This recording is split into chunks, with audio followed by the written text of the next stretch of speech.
আসসালামু আলাইকুম। আজকে আমি আপনাদের সাথে একটা মিনি ব্লগ শেয়ার করব।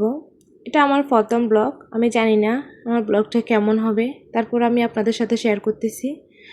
আমি আর আমার ননদ বাসা থেকে বের হলাম কিছু কেনাকাটা করার জন্য। আমাদের বাসায় আমাদের একজন বাবুর বার্থডে। বাবুর জন্য প্রথম আমরা গিফট কিনবো, তারপর আমরা কেক কিনতে যাব। আমরা প্রথমে চলে আসলাম বাবুর জন্য গিফট কিনতে। এখানে একটা বেবি শপ আছে। এই শপটা থেকে আমি সবসময় কেনাকাটা করি। আমার ছেলের জন্য আমি এখান থেকে কেনাকাটা করি। এই জিনিসের কোয়ালিটিগুলো অনেক ভালো। ওয়্যার হাউসে আমি আসি, দেখলাম কি কেনা যায়, কি পছন্দ হয়। পরে আমার গেঞ্জি প্যান্ট পছন্দ হলো, আমি নিয়ে নিলাম গিফট। আমার গিফট কেনা হয়ে গেছে, আমি বিলটা পে করে বের হয়ে গেছি। এখন আমরা এখান থেকে যাব হচ্ছে আড়ংয়ে। এখান থেকে হাঁটি গেলে খুব একটা বেশি সময় লাগে না, তো আমরা হাঁটি হেঁটেই চলে গেলাম। আর এই জায়গাটাতে হাঁটতে খুবই ভালো লাগে। চট্টগ্রাম হালিশহর এরিয়ার মধ্যে এই জায়গাটাতে বন্ধুবান্ধব নিয়ে, ফ্যামিলি নিয়ে, বাচ্চাদের নিয়ে একটু ঘোরার জন্য, সময় কাটানোর জন্য সুন্দর একটা জায়গা। আমরাও আসি ফ্যামিলি নিয়ে, বাচ্চাদের নিয়ে এখানে আসি, মাঝে মধ্যে এখান থেকে ঘুরে যাই। এই ব্রিজটা দেখলে আমার ঢাকার হাতির ঝিলের ব্রিজের কথা মনে পড়ে, যদিও একই না, তারপর আমার কাছে ওরকম মনে হচ্ছে আর কি।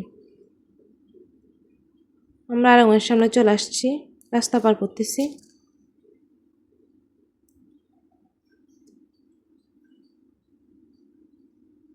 চলে আসলাম আড়ংয়ে। একটু ঘুরে দেখলাম কি কেমন কালেকশন আছে। আড়ংয়ে একটু ঘোরাঘুরি করলাম, কালেকশনগুলো দেখলাম কীরকম আছে। এখানে আমরা ক্যান্ডেল খুঁজতেছি, সবগুলোই আছে, বাট আমাদের দরকার হচ্ছে টুটায় আমরা পাইলাম না। তারপর আমরা নিজেদের কিছু টুকিটাকি কেনাকাটা করে বের হয়ে গেলাম আড়ং থেকে। আড়ংয়ের সামনে আসলে মামার ফুচকা না খেয়ে বাসায় যাই না। এই মামার ফুচকাগুলো অনেক বেশি মজা হয় খেতে। আমি আর আমার ননদ দুজনে ফুচকা অর্ডার করলাম।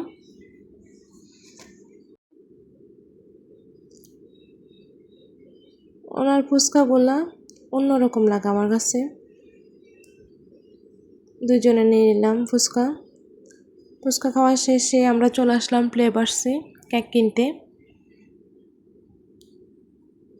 এটা হচ্ছে হালিশহর বরফুলে ওই শাখাটাতে আসছি আমরা। এখানে অনেকগুলাই কেক আছে, আমরা দেখতেছি কোনটা ভালো লাগে।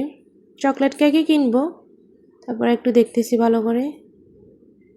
পরে আমাদের চকলেট পাস কেকটা ভালো লাগছে, আমরা ওটা নিয়ে নিচ্ছি।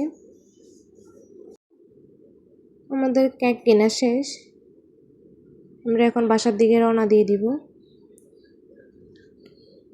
অনেক সুন্দর লাগতেছে এই জায়গাটা রাতের বেলা।